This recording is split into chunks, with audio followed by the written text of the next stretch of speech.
Hey everyone, hope you're having a splendid day. Welcome to the channel. This is going to be my League channel, and this is one of my first few planned videos that I want to put out.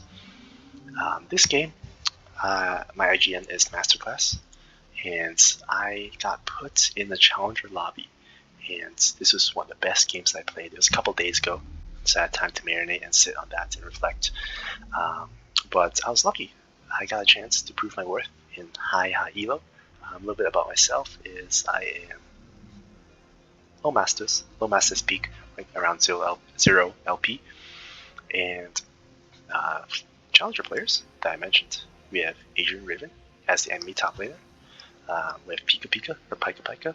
He's Rakan. I don't really know much about Rakan because I haven't been high Elo. This is my second season in relatively high Elo, as in like Masters.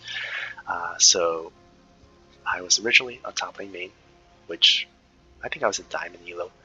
Then I switched to jungle around 2 seasons ago, and here I am, Masters, stomping games, continuing to climb.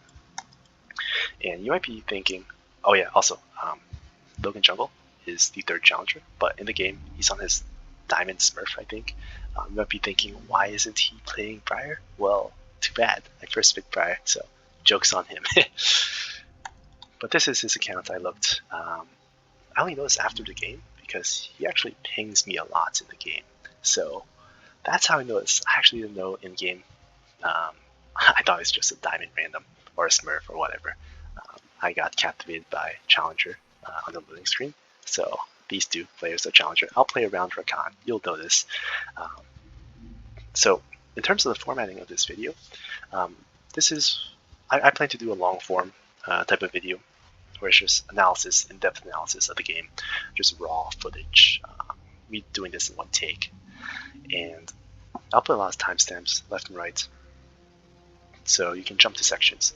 But if this content is for you, then perfect. If not, you still learn a lot. You can jump left and right timestamps. As to who this is going out to, mainly for Briar mains out there, jungle mains as well as people who want to learn more about what high Elo is, what goes on in high Elo. I do go over a lot of general stuff. I do go in depth with Briar combos as well. So stay tuned, Briar mains. This is definitely the sauce.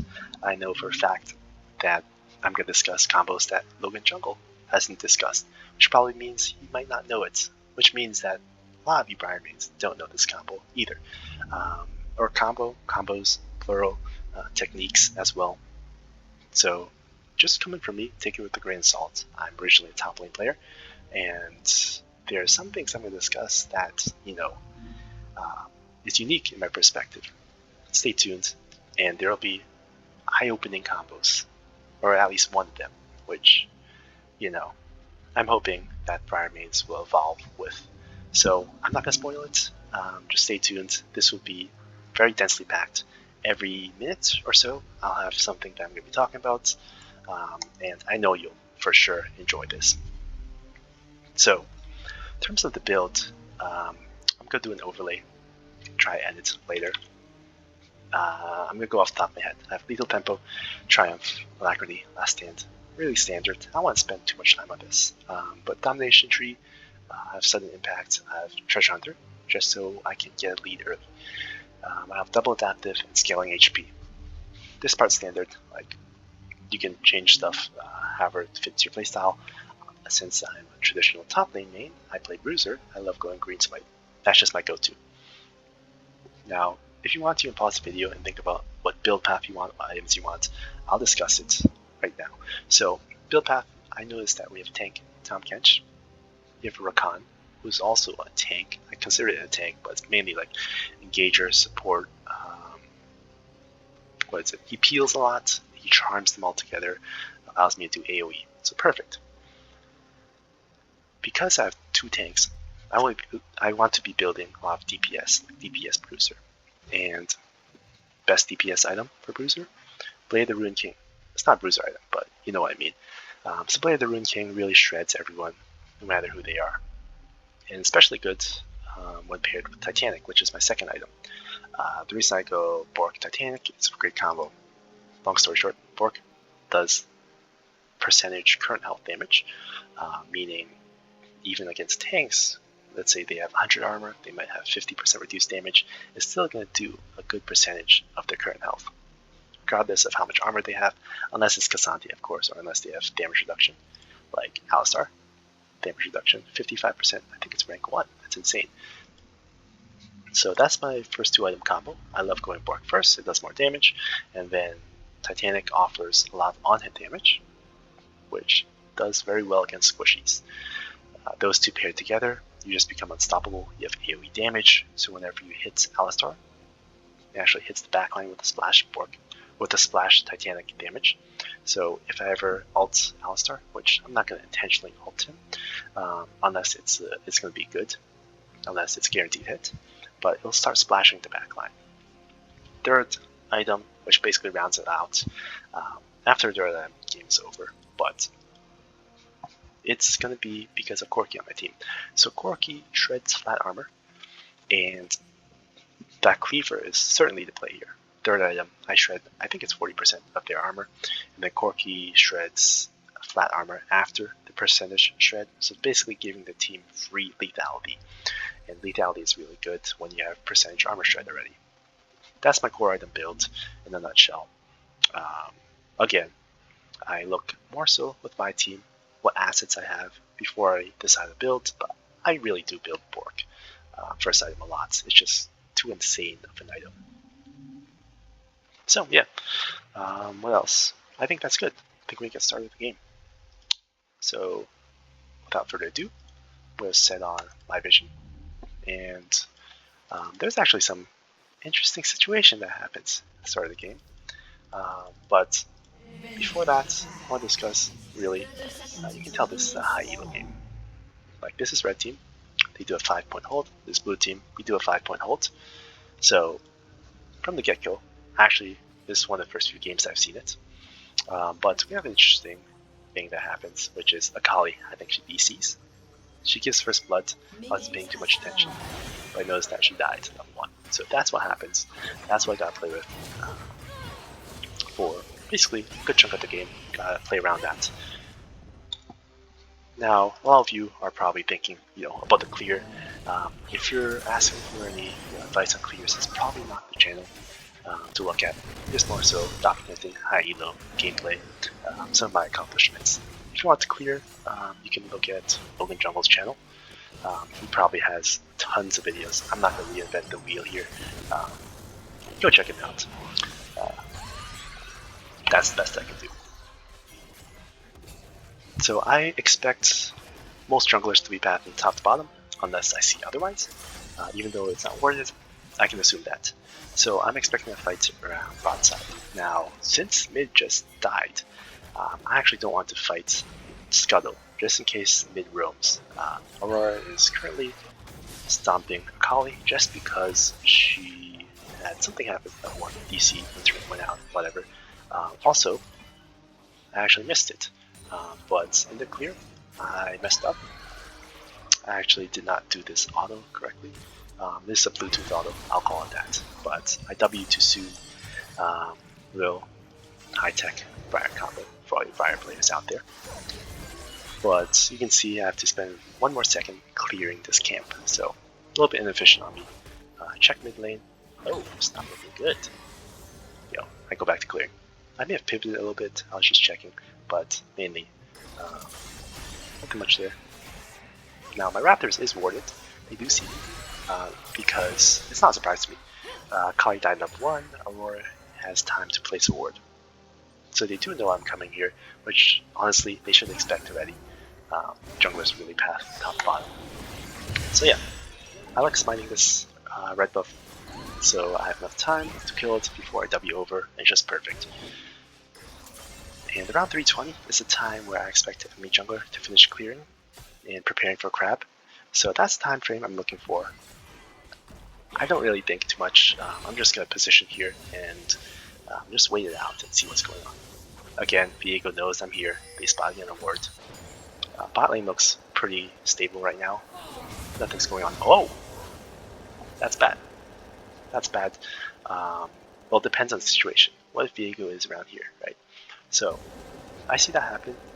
I know all 4 players have both sums up because no fighting has been done yet. So I think Viego is just around here because the clear is 320, which turns out he's here. He hasn't used his second smite, so he's a bit late. His bot lane makes a grave mistake. I don't know why they went in, but I'm just going to capitalize. I'm going to play this once and sort of explain my thought process in this gank. 1 speed, we get the kill, yeah? Boom. So let me step back a little bit and let me show you some techniques that I end up using. So number 1, I see him going in, so I'm like, Viego must be here. So check out my movement. I pivot upwards to secure more vision. We got wards. I notice Viego isn't here. If he's here, I might blockade him. I might start a little fight with him. And then if I see that we're winning, which we have Corki, we're probably going to win, I'm going to flash in and secure some kills. But he's not here, so I then pivot back down straight to the fight. Here's the first crossroads, yeah? I'm not in range yet, I'm not going to engage, but they start seeing me. So that's when I'm thinking, picking my time, when to engage. Now I see Kalista jump out, so I can't just flash onto Kalista because she could flash away, Alistar could flash this way, and then I'll chase Kalista on the tower, Alistar might survive. So the best play is jumping on Ali. Now, you might be thinking, oh yeah, you just press some buttons, you get a kill. Nah, it's not that simple. I want to be consistent.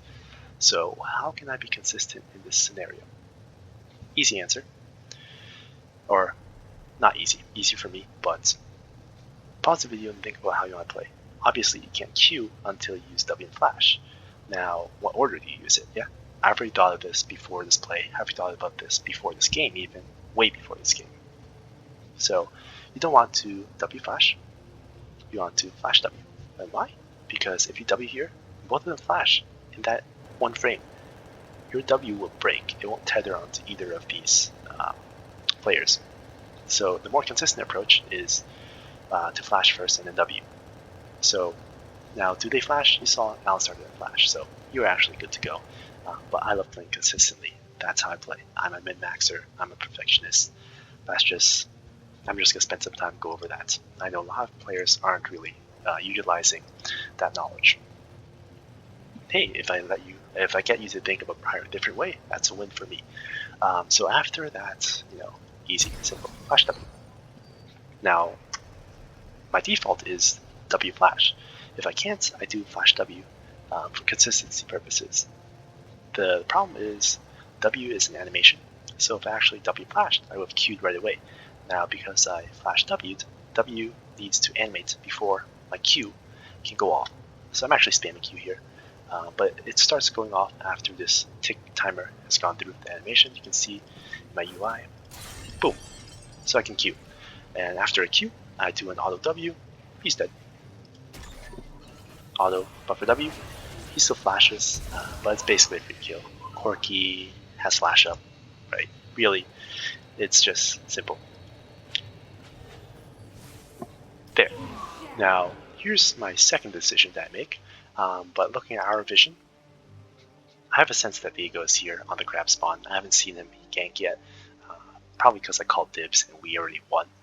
Their bot lane inted a little bit. Well, it wasn't intentional. Well, I guess it was. They took the fight.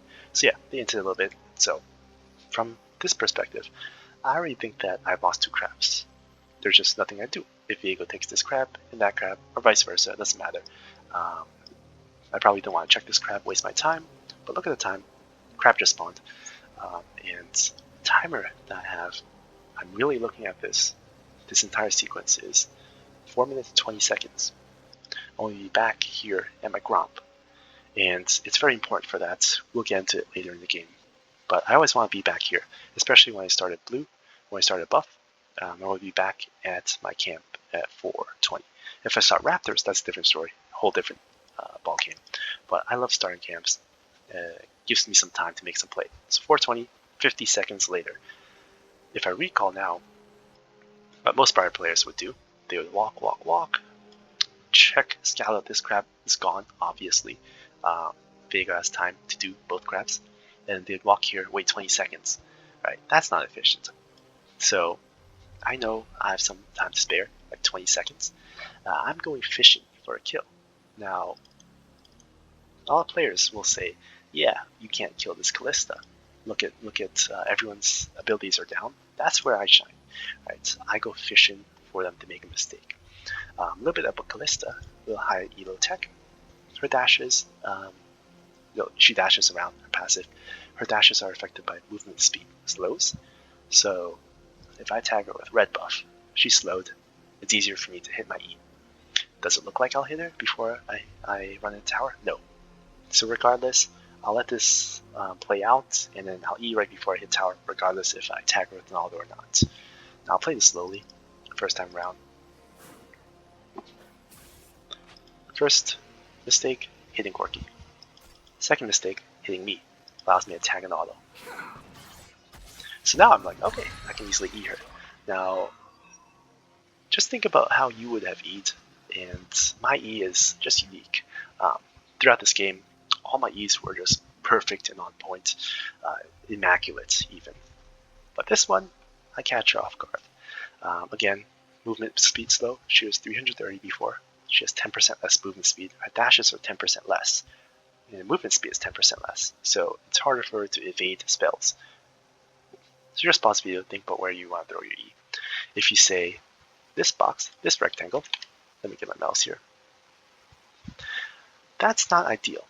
I'm going to show you my E and explain it. Wait for the rectangle to draw here. So basically, if she dashes to the right, the wall's not going to let her. She's going to land here. It's going to send her into the wall, right? If she dashes left, which Kalista players, they love left, right, left, right, left, right. They rarely go back. If she goes back, I think I don't hit her. But again, I'm fishing for a mistake. That's why, or that's my play style. If this results in nothing, she dashes away, it's fine. I don't waste time, nothing happens. If I get a kill, it's a net positive result. So it's a win-win situation, or win neutral. Basically, if I'm not losing anything, then it's a win-win for me. And this is one mechanic of Briar, which I don't think a lot of people know. I'm a top lane main, Aatrox, one of the players, or one of the champs in top lane. You angle your Q diagonally so you can hit more. A lot of Aatrox players know about that mechanic. Same with Briar E. No one knows about this. So really, I'm here to teach you. Now Kalista dashes this way again since she is slowed. Boom. This actually clips her. Now if I were to position my E, let's say this rectangle, it would be way short. It would end here. She would not be sent into the wall. I purposely angled this E such that if the corner clips her, and this is the right triangle, hypotenuse is the longest length. If this clips her, it sends her this way right into the wall. As I planned, this was premeditated. This was 100% the intention. Either way, she'd been caught. More likely than not, she goes left and right instead of backwards. So yeah, sends her into the wall. Jungle Diff, obviously.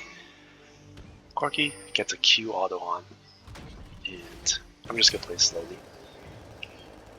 Gets her barrier. Boom, perfect baiting. He uses his barrier too, but all this while, if you know about Corki Q, it reveals that this is our vision. You can see her recalling for like 2 seconds. 339, 341. So I'm here thinking, looking at the timer, 340. I gotta get back. 420. I got 40 seconds. I gotta make this play fast. I want to be back. I don't want to be late. Now, I'm not too urgent, but there is a little sense of urgency. So I jumped the gun. I just think that getting back is too valuable. I'm not gonna waste too much time. It's already 350 or 345 by now. So I just W over. It doesn't latch onto her, but that's totally fine. That's totally fine. And right here, if you see, I moved up a little bit just so that she can't flash away upwards. And then after I confirm that she's going down, I path down with her. I spam Q on her, and all the while, check this out. We're Context's tower. Absolute cinema. Look at this pose. Kick to the head, kick to the dome. Boom! Outplayed, jungle div. Easy. But you see how I went fishing for the kill? Most Briar players would have just tap-E'd and recalled and wasted their time. That's how I play Briar. That's some tips. Again, 5 to 7 different techniques that I use. A little recap here. I ducked into the pocket division here. I really looked for Viego. That's number 1.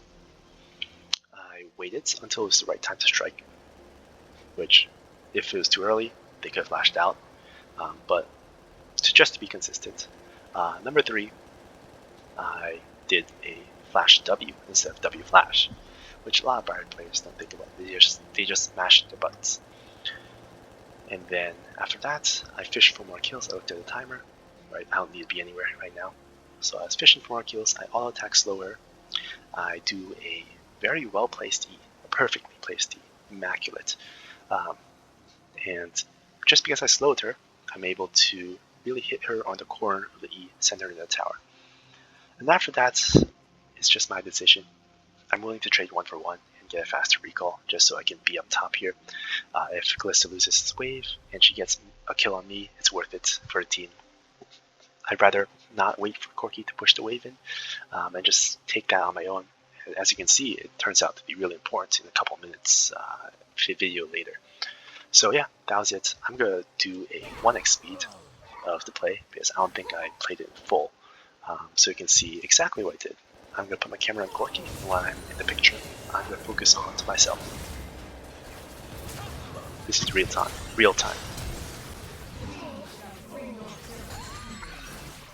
Boom. So yep, I'm going to pan my camera here so we can see the full picture. And we can see Rakan down here. Right. Boom. Absolute cinema. So yeah, I recall. I actually make it back in time perfectly. Bot lane's a little annoyed. They're like, jungle div. I'm like, yes sir. And look at my items. I have my pickaxe, longsword. Viego, Logan. I really resonate with that because in Logan's eyes, all I did is I just went bot. I got 2 kills. It's like whenever people steal your Briar, I see them pulling off the most heinous war crimes out there. And the thing is, when I play Briar, I don't get away with those. Except this game I did. So definitely funny seeing the chat. Logan's kind of annoying with that. But he missed something important. While I was yapping here, check this out. Viego did double crab as I expected. And he's starting his camp. His camp spawns first, which he was a bit late to his camps. I was a bit early, but you know, just because of level 1, level 2, how we clear the camps, he gets a head start a little bit. Boom, right? I'm gonna play here. So 1 second, right? Not a big deal. Remember how I said I wanted to be back 420? I give a little leg room. 425 is fine. I have a longsword and a pickaxe. 1200 gold worth of stats. Viego has just a sheen, right? Obviously, my clear speed is faster. Let's take a look. I have less experience than Viego, which is fine. I'd rather be in my position than in his, because I got faster clear speed. This is really important, by the way, to understand that I have faster clear speed, because I'm going to be on spawn on these camps. And you can see I'm actually clearing quite faster than Viego, so that's important. If you're an enemy jungler, you gotta keep that into account, or take that into account. So there's a random cow running loose in my jungle. I don't know how this wild cow got here. I don't actually see him, but what I see is Riven's proxy. Time frame is 6 minutes that I'm looking out for. Grubs are spawning at 6 minutes. Riven's gonna hit level 6 on this. So I actually want to, after doing Raptors, I want to cheese her. You know, set up a trap. First trap that I set up. Boom. Because top laners, they really don't proxy one wave. They're like, oh, one more. The bounce. Just one more wave. So she's going to be level 6. She might be able to fend us off. I think that's her mindset. However, look at my items. I have 1200 she hasn't spent. I obviously beat her. And with Tahm Kench, not even a chance that she survives. So here I am. That's my scheme. I'm scheming right here while I'm doing Raptors. I'm like, oh, this is so great. Catch a challenger player off guard. Again, I'm not gonna be spam kicking him, but whenever there's a chance, I'll go for it. I'll sacrifice one camp, which won't net me anything, and get some tempo off of Grubs. So if I get her, if I kill her, Grubs basically ours. I can recall, spend the gold, Grubs is ours. Easy. Now, Alistar actually sees me. I want to show his vision for a second, because he does it really well, right? He sees this Raptor camp, that means I'm on it, but he doesn't show in front of my face. So actually I have no idea, but my plan is ready to go top, so I path to top lane. I briefly see him, I'm like, oh, what's he doing? How did he get here? Like, wasn't he just down there a second ago? I was looking at the map. This is their vision on me. They see me going down, right? It looks like I'm going to Grubs, to be honest. Riven, I really think she should have stayed on one wave, right? But you gotta work with what you got. So before I even get there, I want to show you how high elo of this game is. Because, just jumping back a little bit, check out our vision of Alistar. How is he able to surprise me like that? Right? This is him. He's actually right here right now. He bypassed vision. Like, look at his ward. That's how good he is. That's how he surprised me. So definitely, vision control is a really big aspect of high elo. So yeah, we do this, we go top. Unfortunately for me, Riven recalls on the spot, so I have nothing to do for a bit of time. Also, I don't want to 3v3 bot, reason being, Viego has flash, and I don't. We probably don't want to take that fight, there's a good chance of us losing. So I'm here, got a little time on my hands. Obviously I sacrificed this camp for a little tempo, not a big deal. Just one camp, doesn't give me anything in the short term. But in the long term, it'll give me prio for Grubs. Turns out Aurora awarded this, they see me, I do a fake recall. Like, I like doing this a lot when I have nothing to do. I just recall, so people think I'm recalling, they might jump at me or something. A little foreshadowing. A little foreshadowing for sure. Just you wait. But I'm on vision, I go top, and Riven makes a mistake. Surprising to me, challenger. Like, look at this. His cooldowns are down, I burn his flash. I don't want to chase here, I tap B, I really don't want, because Riven can one-shot me. Not only now, but pretty much any point of the game, this 26-minute banger, she can one-shot me if my cooldowns are down. So, Tom gets another lick. Here, jungle div, burn the flash, half health, Grubs is mine. Before I was going to just take one grub, but now it's like, really? I think we win this. So yeah, I start Grubs, and we do our thing. Rakan recalls, huge. He pings on the way, very big. He has symbiotic souls, so you know, he's already at the gates. Alistar is not at the gates yet. Let me pause. So we have good distance between Rakan and Alistar. So honestly, Rakan's coming. I'm feeling confident. Got a challenger backing me up. Something Riven does here surprised me a little bit. She sacks a little experience, which is good. Top gets ahead more. She bluffs here. Not really a bluff, but I'll try to explain it. Sorry, wrong one.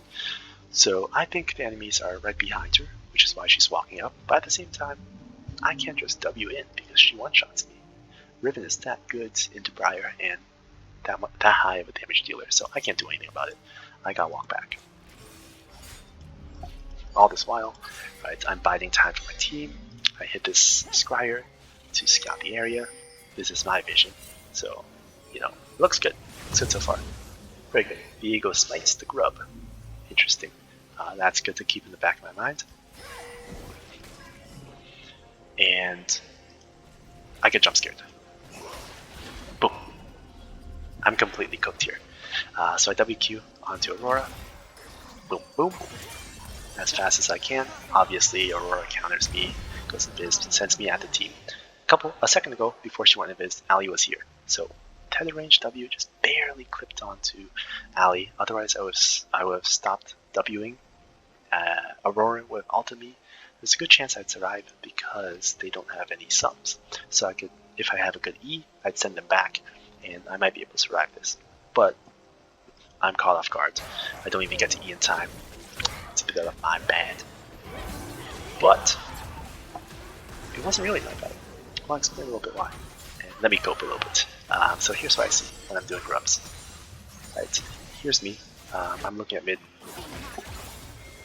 Boom, here's the snapshot. Let me pull up the scoreboard. So Aurora has an item up, sure. But Akali did an amazing job at neutralizing the lane. So maybe she has 5% less health, right? But level 6, I think Akali can put up a decent fight. What I would do if Akali were on the same page and now we're in their footsteps, I would sack these 3 minions. Range minions don't matter a lot in experience and gold. And I would sack the plate even, just to be able to sit in this bush. Again, why would I do that? Remember how I sacked my camp here, the Krug camp, just because I wanted to get more prio? This is important to secure vision here. Again, Aurora snuck in here, jump scared us. And my Scryer actually barely missed her. If Akali were sitting here, we'd be gone, because we see Aurora, we dip. It's all good. But I do have in my best interest it is in my best interest to fight this. Just because my top camps are coming up, I do not want them invading me. I'm taking a stand here. Whether my team likes it or not, I could fall back. But if my team is here, I'm taking a stand no matter what. That's just my mindset. So Akali does not set up camp. Really doesn't do much here. Lets Aurora roam a little bit, and that's how she's able to slip in this pocket of vision. And it's a little bit of mid-diff. Not the end of the world. It does look grim for us. It's an uphill battle from here. But one more thing is, also Rakan did ping me a couple of seconds later after the fight, like 20 seconds later, asking me why didn't I queue the Aurora, and I did queue her. She went invis. There's still, even though we have challenger players, like I'm not gonna yell at him. I'm not gonna defend myself too much. I'm just gonna say she went invis. That's it, right? But the point of this video is I do want a lot of players to understand Briar more. So even if you watch more Briar games, you'll get a glimpse of how interactions work. You might not know all the interactions, but it's always good for the community. However, when Akali sees us right here getting jumped, it's over. You should go back to the wave, push it out, salvage everything you have. Right, that's my only advice. This play's over. That's kind of our issue now. We can't survive this. Maybe if I played slightly better, I could have just done something, but really, they're going to invade my jungle if I survive too long. It's better to just cut the losses, recall, get it back, get a tempo, and stomp the game from there. That's my mindset as I'm in the gray screen. So, that's all. Nothing much. We lose 2 against Tom and Alt, so if we were to actually play it out, I think it'd be a close one. Especially since I burned Riven's Flash. Everything's looking good. Now, the first mistake that Viego makes here, again, here's where Rakan's asking me, politely, and he actually ended up doing really well this game, so props to you, Rakan. No hate on that. I'm just explaining to you how Briar works in the chat, simply. But, big mistake from Viego. I think it's hubris. I think he's like, oh yeah, I'm 3-0 now. I just got a double kill. Huge. Now, he's not really thinking too much, I would say. But if I were in his footsteps, I would literally take Gromp, Blue, Spamping Riven to sit in one of these bushes to cheese me, to herd the cattle. I'm sheep in this case. He wants me, or if I were in his spots, I would herd the Briar down to this camp. And then I have 4 camps left. They're gonna be spawning. So you'll know my path. If you take my Gromp and Blue, I'll have nowhere else to go but bot side. So instead he takes these 2 camps, these 2 neutrals, and doesn't invade my jungle, which you have 4 people versus 2. You can definitely invade the jungle here. That would have been my play. I'm not trying to backseat, but I'm trying to say how it would have been a really bad situation for me, a worse situation for me. And then, after you take these 2 camps, Riven's hovering a little bit. Once Briar notices and starts pathing down, you just take your Raptors, your red buff, and recall there. you're not going to go to Krugs and you're just going to recall because you're guaranteeing a fight in drag. And the reason I say that is there's no way I'm pathing through here if I have no camps. You're going to leave the Grub alive. There's no point in taking the Grub because you smited one already. I took one. There's really no point in taking this one. And it's actually beneficial to be Viego and not take the Grub. That's because you're going to set it on a respawn timer if you do. And then, lo and behold, a little bit in the future, you go for the Grubs while I dive your bot lane. Because you limit the amount of options that you have in the rest of the game, you actually want us to permanently fight for drag. You don't want to take the Grubs. That's my opinion, in my perspective. Right? In hindsight, not even in hindsight, during the game, I was like, I'm screwed, I'm cooked. I gotta think of something. He's gonna take these 2 camps, I'm gonna take 4, and I don't want to fight Viego at drag. I actually want to pivot back top lane, sit here for a little bit, and then re-clear again because I'm just that far behind. I am 1-1-1 versus a 3-0. I definitely don't want to fight. So fortunately for me, that's not what happens. And you can really see my thought process go through here. When I get to my blue, I'm actually quite surprised. And I'm like, is this real? So I don't use any abilities yet. I actually, play very conservatively. And I see Riven around here, recalling. I'm like, oh yeah, it's time. It's time to clear. I got items now. I'm up on tempo. I got a turn where I can make a move. And I'm actually up 2 camps on the clear. In terms of clear speed, I'm not talking about CS. Obviously, I'm down 2 crabs. I'm down 1 grub. I'm down this camp. So I'm actually, that's actually the result of my decisions. Now, I wouldn't say I'm down just yet. I have a turn that I can do something. I'm really looking forward to this. And the important thing, a couple seconds ago, when I was here, I was thinking, look at the time. It's 7:30. What happened at 3 minutes, 30 seconds? Crab spawn, I flashed on bot lane. When am I going to be done with the clear? Around 8 minutes, 30 seconds. Flashes could be up at 8 minutes, 30. You know I'm already scheming about this. I'm already looking forward to this dive. The score looks pretty bad though, not gonna lie. Anyhow, we do classic stuff.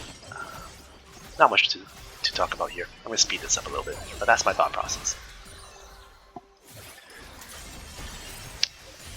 I think a collie pings for my assistant somewhere, but I ignore it. Like, I can't be bothered by mid lane too much. But actually, maybe she doesn't ping. But I see this happen. Right? I don't see this specifically, but I see that she died. I'm like, oh, let me check. So just barely. That's not really her fault, right?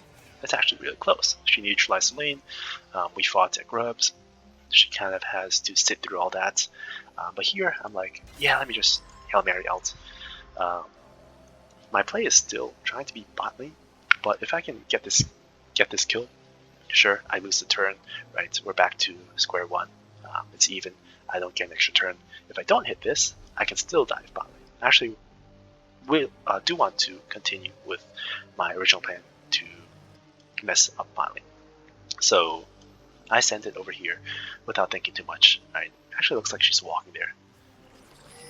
Psych. Again, you can see throughout this game, Aurora's movement is very deceptive to me. I can't get a good read on her, but that's the first ulti that I miss. So not bad. In the grand scheme of things, I still have a turn to make. You can see Viego's clearing. Maybe he should have met me here. Who knows? He is up a little bit on gold, you can see. But CS-wise, I actually have more neutral camps because he took two crabs. You can see I'm level 7. He's level 7. So I'm actually not too bad at the moment. Mistake. Huge mistake. I capitalized. Nothing much to say about this. Very classic. Very standard, actually. Just flash. Any Briar player can pull it off. Or any decent Briar player. Good. Not even great. But something interesting is, after I kill her, I see Alistar walking to me, so I buffer my E. And the funny thing is, there's elevation diff. So it looks like my E is gonna hit him, like right here. And it causes him to flash. So I thought that's hilarious. I did not intend it. But going further, in the future, if I see Alistar running at me, going to Q me, I'm gonna use this information at my disposal. That's going to be something that I'll tap into. And look at this. I don't think it hits him, to be honest, but he panics. So we trade Rakan ult with Alistar Flash, easy. And Callista's not happy. So that was my goal. That was my plan all along. So we got the kill from my bleed. Boom. What would you do in my situation? I would say pause here. Look at everything that we have at disposal. Think about what my choice is here. Okay, so now that you thought, I don't know where Aurora or Viego are, I think they might be here. If they are, then it sucks for me if I start drag. But I'm not going to start drag. That's not my plan. My plan is let them reset. Like, look at this. We have 2 longswords, a tier. Obviously, Corki wants to reset. I don't want to waste his tempo. He pretty much is out of mana. We just got Presence of Mind mana back, but he's going to blow mana on this wave. Rakan, really, full health, full mana, but you can tell that he's Challenger because he syncs his recall with his team. So I'm not really going to look at him. I'm going to look at Corki. Doesn't seem like a big good idea to start Dragon, especially if they stall me long enough that bot lane respawns and check out their items after this. Now, I can't see this in game, but I already have a sense that she's going to be stronger than Corki. And you can tell, gold-wise, 100 gold difference, but she's going to have spent a bit more. So my play here is probably to W out and then recall. If my W is down, maybe I ward hop and Q out, or if none of those options are possible, I'll just recall in the pit and hope it's not warded. Now, I don't want them to know this information that I'm recalling. That's why I always recall Elo Vision if possible. I look here. Oh, Riven's executed. Her wave is looking really bad. The wave is just coming in here, so meaning there's her wave here. So at this point in time, I don't know if Tom is going to freeze the wave, but I'm looking topside. I just path top to bottom, cleared all my camps. So I have really good downtimer. I also have BORK at base, which is huge. So I'm thinking what to buy. Obviously, it's a BORK, but after that, I pick up Ruby Crystal and not Boots. Why? I intend to fight Riven. So I'm going to take health over Boots. You see, exact gold for health, Ruby Crystal. And I'm just the strongest right now. Right, I got away with this. I didn't make too bad work of this little instant here. I got kills, really good for me. But it's still an uphill battle. So if I actually look here, what's going on is Viego's level 8. I'm level 7. He has 80 CS. I have 62.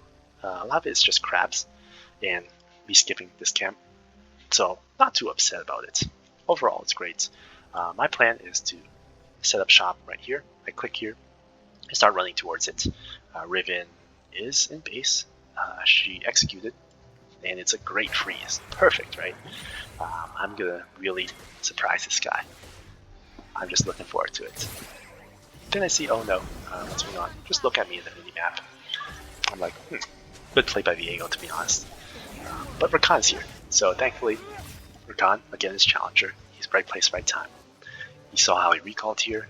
He had Symbiotic, he got here first, so helps me out. But I've already pivoted here. I'm just going to go back into this bush.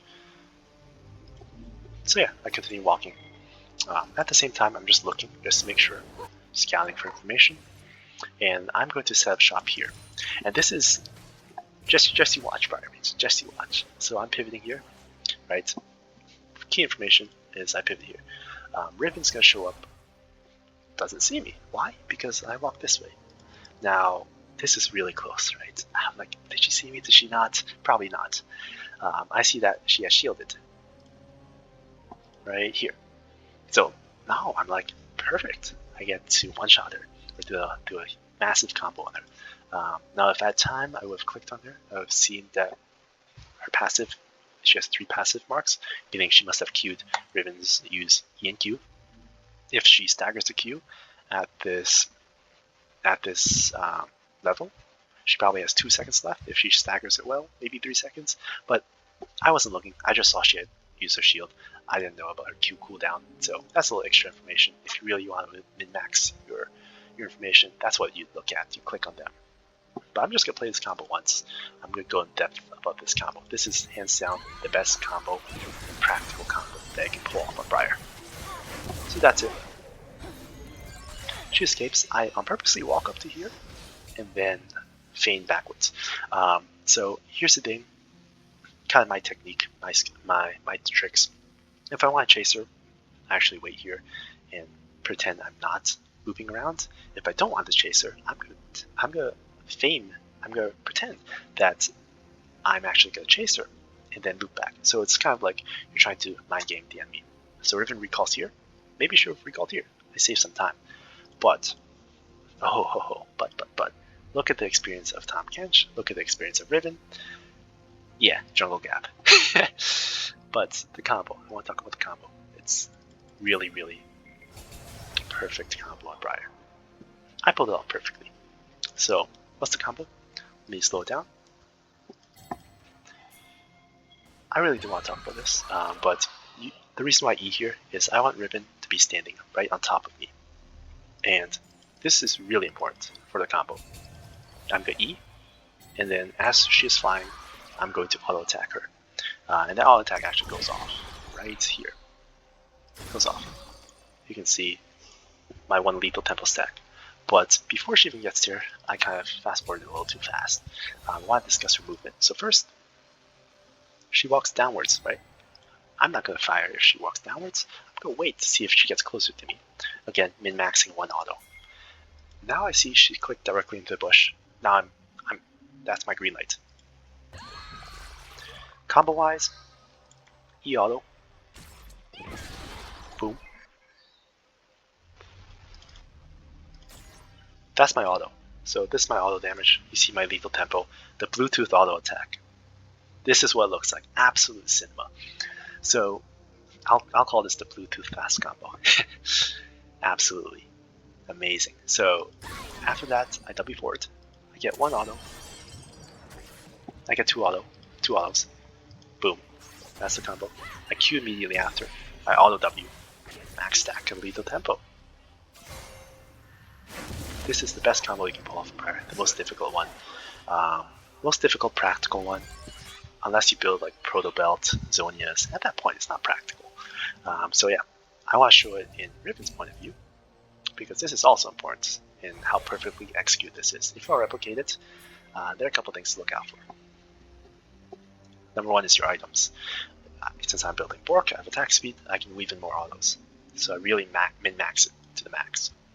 So number one is, oh, get destroyed, get in the wall. Keep an eye on this stunned indicator. Now during the game I'm not looking at it, but this is for your reference. You want to layer your stun just as this is wearing out, such that she is chain CC'd. And I do this perfectly. Look at this. Look at how this is timing out, and look at how my Q is hitting her. Just as this stun is done, boom, another stun. So I couldn't have played this any better. I got the initial auto, I got the layered stun. I don't know if Tahm Kench could have Q'd her. I don't play Tahm Kench. Maybe he could have Q'd her in this. I'm not sure if he's still animating, but regardless, I'm happy with the outcome. I pushed Riven out. We get a huge advantage off that. Wave is still quite frozen. So, jungle diff. One thing I am looking at the replay and I'm upset about is Riot Games. You have a BORK bug. You should fix this BORK bug. What do I mean? Well, look at this. I have played Rune King. I should do 8% of her current health in this Bluetooth auto. Now, I spent so much work to get this auto in. It dealt 91 damage. I have 126 attack damage. She has 37% reduced damage. If you accommodate that, you take 37% off of 126. It's 91. So, Riot Games, please fix BORK. And you can see from subsequent damages from my auto, that's the E damage, massive chunk. Next comes the bleed damage, 4 damage. Then the auto takes her from over 900 health to under 700, or under 800. So that's over 100 damage in that auto.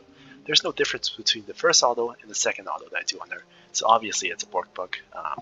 She would have been way lower and I might have actually tried chasing her down and killing her. So that's unfortunate, Riot Games.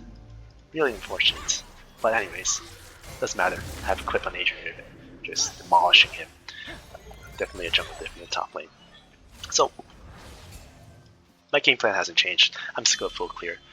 The reason I'm able to spend some time to sit in this bush, by the way, is because I have BORK, my clear speed is faster, I don't need to sit on spawn, it's not like the first clear when you sit on spawn, and also since my clear speed is faster, I can actually clear to Grubs by the time it spawns, or almost get there by the time, or almost make up the time. Now, don't talk about that. I didn't see the Gromp. Cut me some slack, please.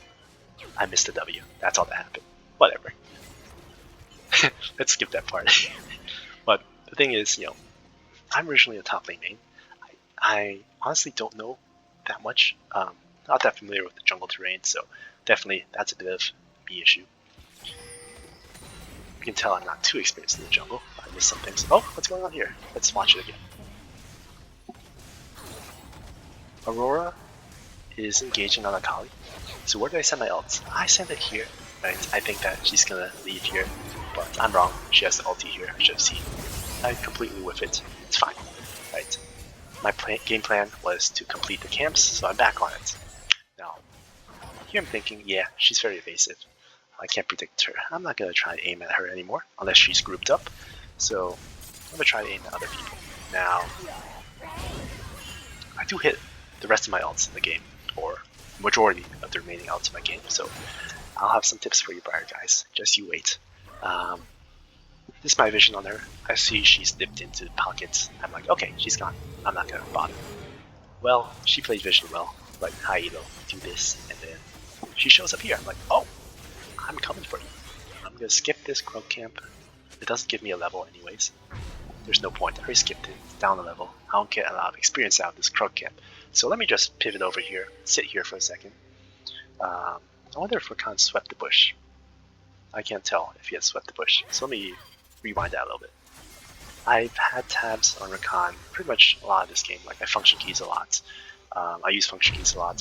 And since Rakan's challenger, I'm really zoomed in on him a lot of this time. So he wants to make this play. Aurora steps away from the bush, into the bush. So we can't really make the play. But at the same time, I'm scheming right here, right? I'm literally like a mosquito, mosquito rubbing their hands together. I'm literally thinking of how I can stop this lobby. So, this is what I see. This is my next trap that I set for Kalista. That's what I'm looking at. I'm like, oh, yo, Rakan, she's coming over. Let's jump this. Let's jump this Kalista. I'm pinging on the way here, and I'm navigating my way to this ledge so I can jump over. So he kind of follows, takes a little time. He's like, oh yeah, let's do this. She stops doing that. So then at that time, I'm like, okay, my trap failed. What to do now? Akali targets Aurora, and then I'm like, okay, let me follow Rakan. Whoa. Akali really smurfs this fight. We get back in the game. Let's go. Nothing much.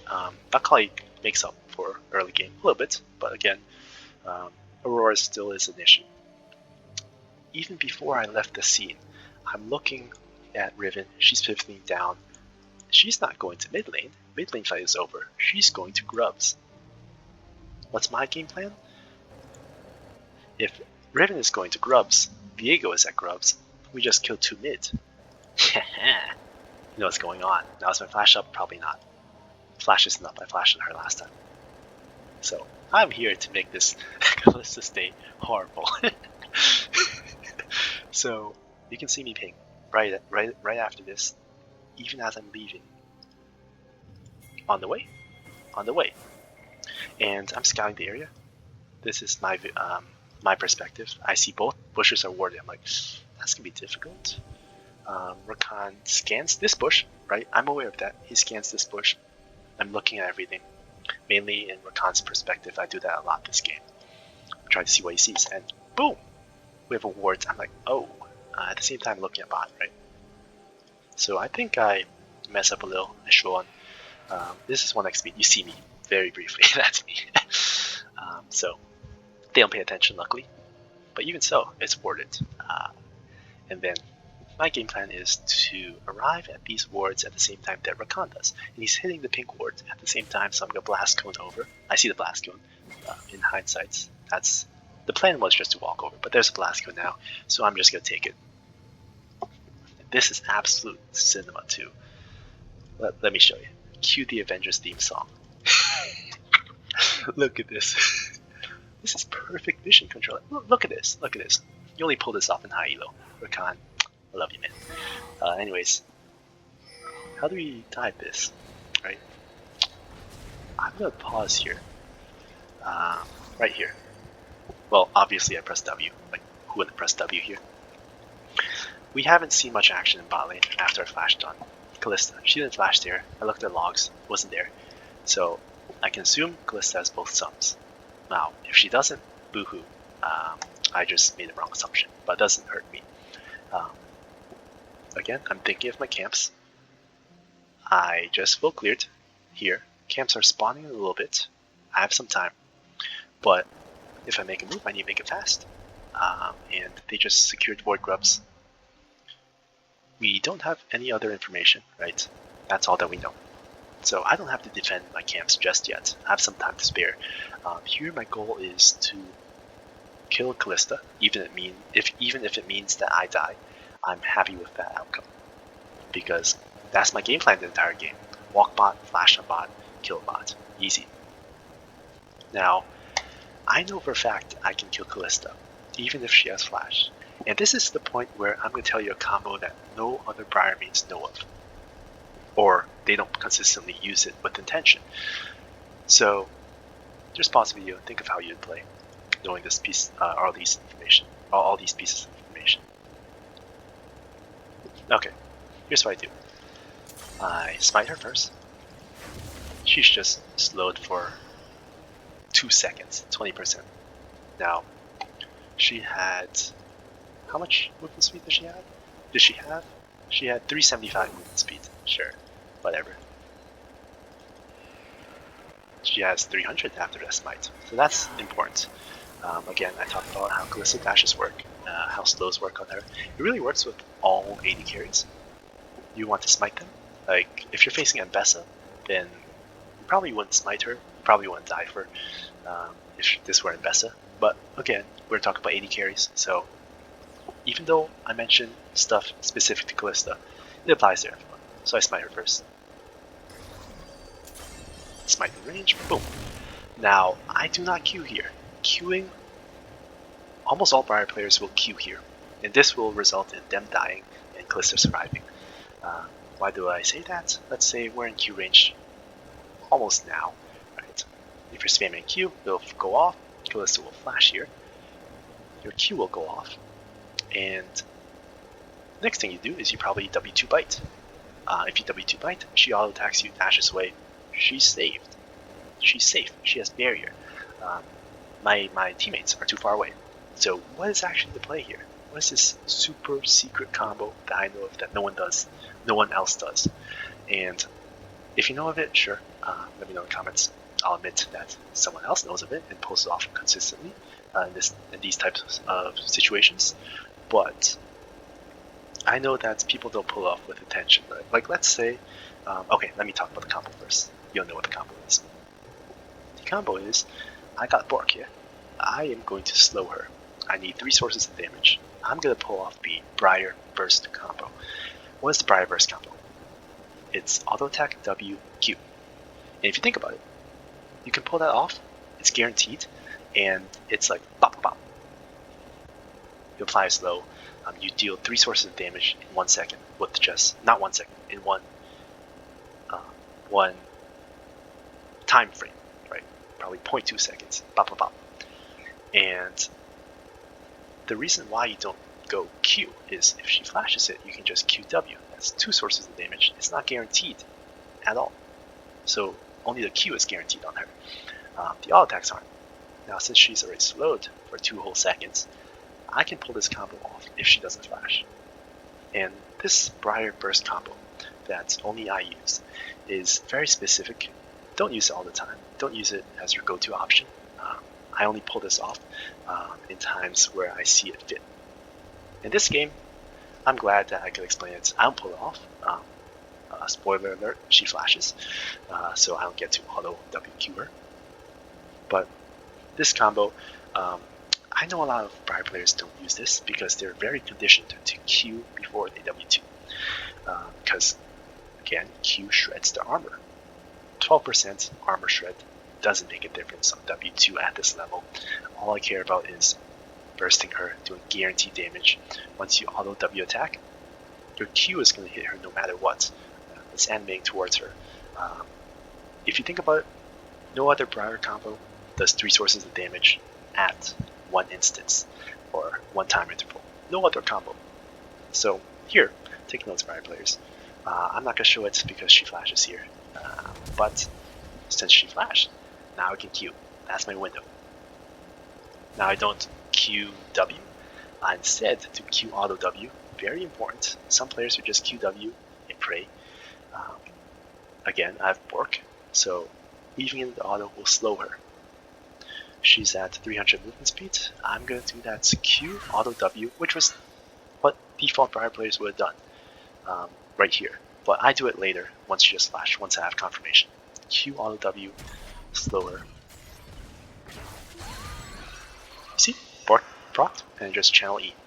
And this channel E, I don't try to tag her with an auto afterwards. I don't do the Bluetooth auto, right? Because if I do, she's actually dead. I walk in the tower, I kill myself. Not what you want on Briar. I always get body blocked by Rakan here. Thankfully, I sneak out and we're good to go. I'm going to run it at 1x speed to show you my decision making, because I played it at quarter speed. So this is what happens. So all Briar players think about that combo. Now, I wouldn't really try it too much unless you are comfortable with it, because you could mess that combo up, the burst combo, but let me know how it goes. So after this kill, I'm feeling very good about myself. Again, I know that only I can pull off this kill. I don't think any other Briar player pulls off that kill.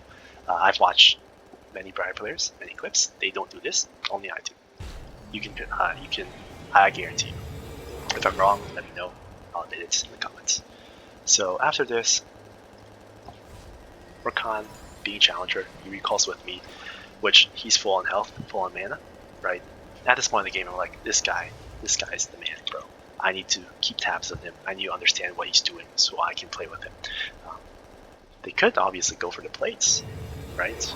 But instead, he recalls and actually paths top lane, which we don't know anything, right? Why is he following me to top side? I'm just gonna get my camps. Well, here's a little high elo tip for you. Something to look out for. Well, he doesn't path top lane, but now he sees her. Now he sees Riven here. So, poor challenger players, man. They're gonna get pummeled in a second. So Tahm Kench really starts fighting her because he can. He's a tank, he survives. So we just collapse, and I don't know what you're doing, honestly. But hey, I'll take it. I'll take this win. Over here, I'm like, okay, let me do my blue buff. I'm good. Let me look mid lane to see if they need cover. This is my vision, what I see. I'm like, yeah, sure, Viego's dead.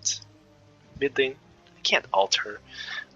This cow is here in the jungle. He's gonna mess with me. Kalista might be right behind. If I alter, it's not gonna end well for me. I've just bought some more health. Game is looking good. Look at the CS differential. Again, 2 crabs. Ocean Soul or Ocean Drag. Did he get 5 grubs? I think he got 5 grubs by now. So honestly, I'm not doing too bad considering I skipped Krug Camp twice. So if you count all that CS, right? Skelly Crab, 8 CS. An entire Void Grub Camp, I think it's 4 CS. That's 12 CS. That puts me at 86. And then we have the Dragon. That puts me at 90.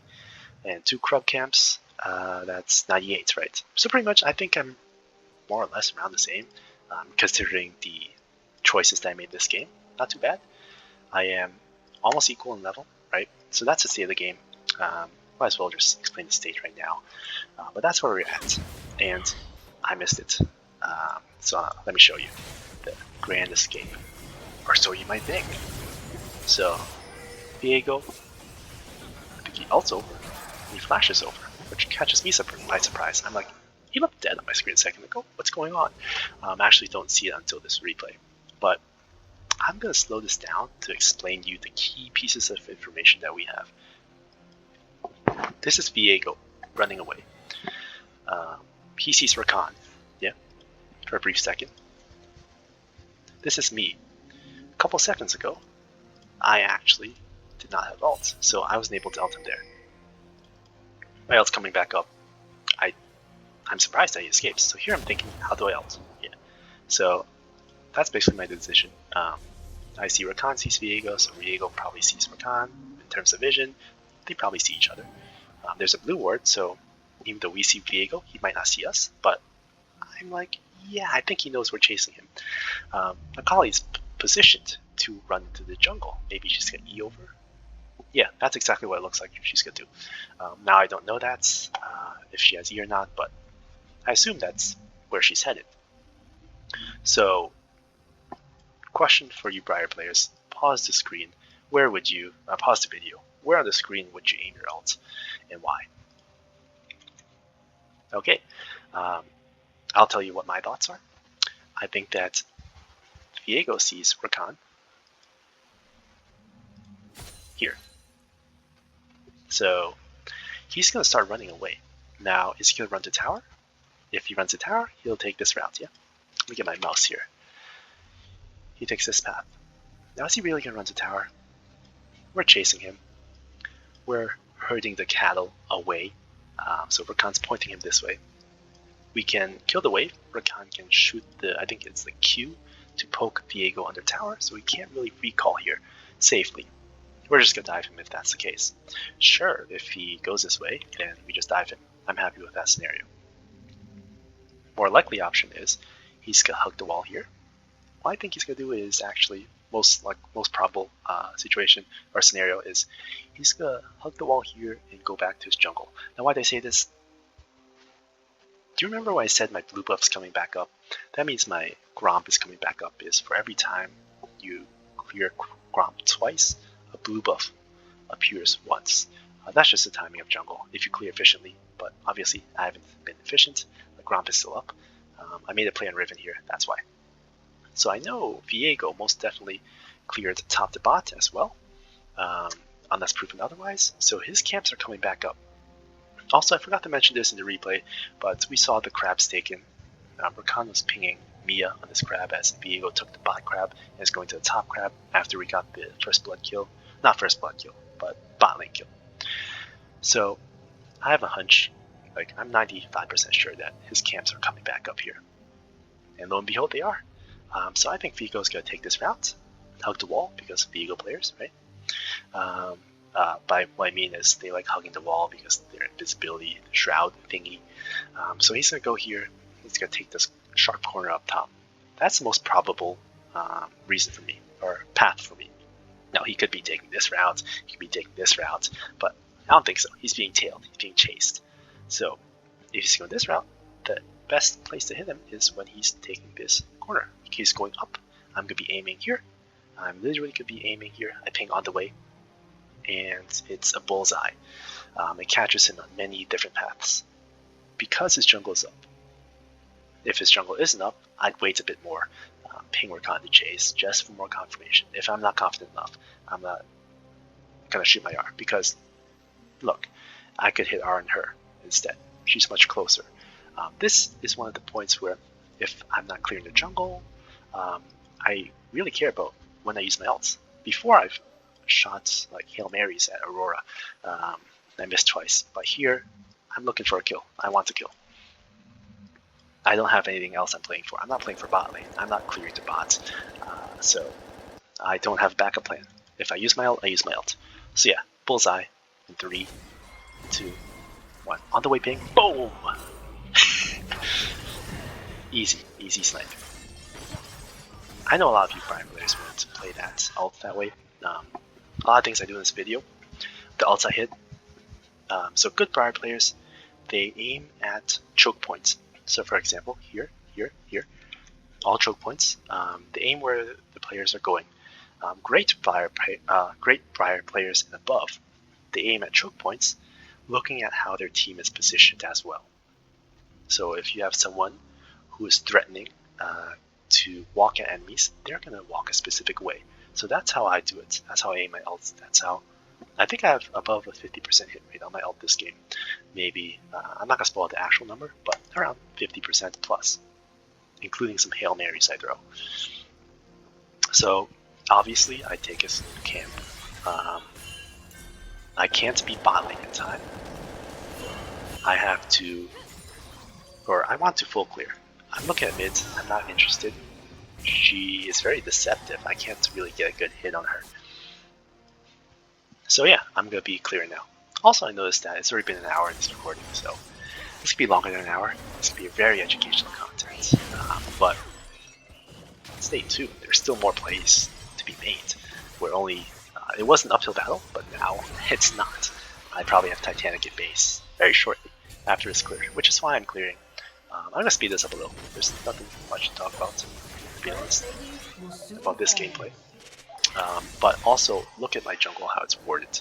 It's massive, because Rakan went top lane for a bit. We saw Ali in our jungle recently, so it doesn't surprise me, but I definitely wasn't thinking about it. So I'm just clearing. I really don't want to fight, because I have a lot of gold. I am in the driver's seat now. And these crabs that Viego has taken don't really amount to anything. Obviously, if you have free time, you take double crabs, but the CS difference is kind of diminishing now. I'm actually up on levels, exactly. So I think about what I'm trying to do. A split second, I'm like, if I don't know what I'm going to do, I'm just gonna slap that button, B button, and recall. And then when I start thinking of something, that's when I'm like, oh yeah, I should link up with Rakan. I should at least sit here and hover here. And you can see, by sitting here and hovering here, how agitated they get. So I'm sitting here, right? Not really doing anything. I'm trying to link up with Rakan. He sweeps this bush for me, and Alistar's like, yo, we just saw him here. He disappeared here. Obviously jungle diff. He's on spawn flash ganking bot lane. So that's what I'm trying to get at. So Rakan sweeps the bush. That's him telling me, stay in this bush. So I listen to it, right? I'm not dual with him. I don't know what he's thinking, but I think that's what he's trying to tell me. Stay in this bush. And he's walking up. I'm like, oh, that means you want me to walk with you. Sure. Now there's a Callista thingy here. Is there a W or something? But her scout. So I'm like, yeah, I can't walk in there. I'm not like you, Rakan. I'm not slippery. I have to walk the long route, the scenic route. So I do that. And at the same time, I have my function keys on Rakan. Like I told you, I see that he's playing exquisitely this game. He's syncing his recall timers. He places a pink ward here. I'm like, oh, you're telling me to sit in this bush? Sure, let me come. So I do that. They see me on the board, which I don't even know. But I'm like, this is safe. So he wants me to sit here. I channel my recall. Again, I got nothing to do. I'm waiting for my camps to respawn. It's still a little bit longer. I just full cleared and I walked here. Obviously, there's still a little bit more time. Channel my recall. At the same time, Akali ping's on the way. I'm like, oh, let me cancel my recall. What's going on? What's going on? So I take a look. Again, this is me. That's what I see. Not a lot of information. I'm thinking, hey, there's a wave coming. It's a cannon wave. Let me try WQ it into tower. Let me think about trying to WQ into tower. What are the possibilities? Alistar might be there waiting for me and CC me and throw me in a tower. He might be doing that. He's right there. So my hunch was right. So I'm not going to WQ right here. I might wait until the wave is here and WQ it. At that time, the play on top side is done. It's just done. In a split second, Rakan pings on the way bot lane, which it did not register. Watching the replay, I now see we have a split decision here. But again, this didn't register during the game. I just see this. I'm tunneled on this. I'm like, once Akali shows, the enemy team will be tunneled as well. But there's a good chance that they're going to be lining up here, ready to jump me. And if I get jumped, I have Titanic soon. I think I have it in the base, actually. I don't remember the actual numbers. This is a weird purchase to know the numbers for. I haven't played enough games to know the numbers for it yet. But I'm cautious here. So let me show you my movement. I don't want to enter the bush anytime soon, but I'm hovering there, waiting for a chance to enter the bush. Now, the second I think Akali shows here, I'm like, yeah, they're going to be tunnel vision here. We're making a play. Tom actually tunnels into here, pushes Riven out of her comfort. So at this point, I'm like, let me take control of the bush. I know they're focused there. Scryer hits, boom, doesn't reveal the bush. And here's the vision game I'm playing. Here's the high elo play that I make. Boom, a lot of information for us. Immediate spam pings from Viego, or sorry, from Corky and Makan. So let me really go slow-mo on this. I don't care if they see me in the bush. I peek my head out just to keep vision tethered onto them. Like, they probably see me here for a split second. If I distract them, that's great. We kill Riven. If we don't, I still get vision on them, which is important. So I wait until... I think they can still cheese me here. Honestly, like that's a good play. Riven died. I see Ali here, right? And then I'm waiting for Aurora and Viego to show up. Now, Aurora shows up like right here, but I'm a bit delayed. I'm tunneling on this bush because I'm trying not to get caught. So yeah, place a ward, double back. I see Viego shortly. So then I'm like, oh, let me continue forward and let me land an ult. I have ulti up. I want to hit Viego. That's the preferred target, but anyone is fine. So I'm waiting patiently. I see Tom's ult. You can see Tom right here in game. Not right now, but actually you see Tom right here. I think it means he has ult. Basically, in game I would have seen this icon here. He has ult. So I'm waiting for my moment. Akali shrouded. Depending on how much AoE damage they do to Akali, Tom would eat her up and shield her. So I'm sending my ult straight down this line. Boom. I see them line up. Exactly here. Like, they line up in a straight line. My ult's casting. It looks like a hit. It looks great. Now, I might have been tempted to send ult down a bit to hit Viego a couple seconds ago, but I would have whiffed it. I wanted a clear shot. I wanted to hit anyone here. Even Alistar would be fine. So I send it. Hits Aurora. Clips her. Again, I think how Aurora is panning her character, her camera now, is this. She clicked backwards, and she's attempting to teleport here. She doesn't see my Briar ult, which was huge, and she doesn't have time to react.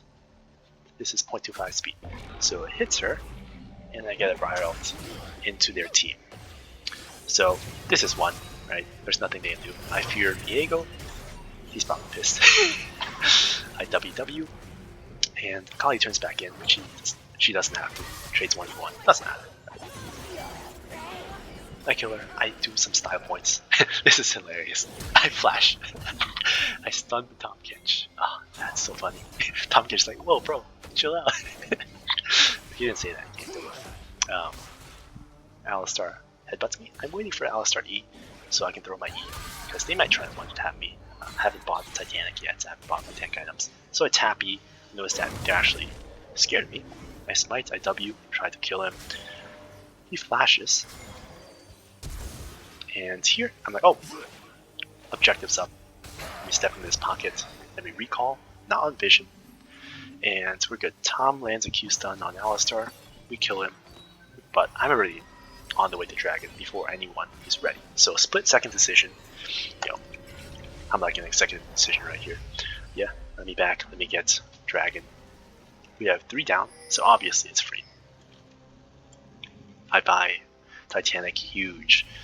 So I've got major DPS. My camps are up. I'm not going there. I'm going for Dragon, the objective. Again, they got the first Ocean Drag. I didn't want to fight that because mid lane was kind of scary. Aurora is kind of big. And we get it. Huge. I don't want to fight here. So I'm purposely pivot away. I don't want to take a fight. They just got back from base. And they got items. If you look at the items, like Kalista isn't too far behind Corky. And even the gold, right? 500 gold. So even though she's 0-3, it's actually a close game. So I don't want to fight that. Definitely not in my best interest, even though we've all backed. I don't want to take the risk. Now I'm looking at Rift. I think I ping it a couple seconds later. After I make sure that no one gets caught. Con's slippery, so he's fine. I'm settling down. I see Aurora here, so I make a pick on her. But before I do, I ping. That's my plan. So I set up another trap. I set up a lot of traps this game. Proxying Riven, a lot of things with Callista. Another trap on Riven, the Bluetooth fast combo. I set up many traps. So here I'm like, yeah, I think I want to engage on her. I give it some time. My vision, of course, is here.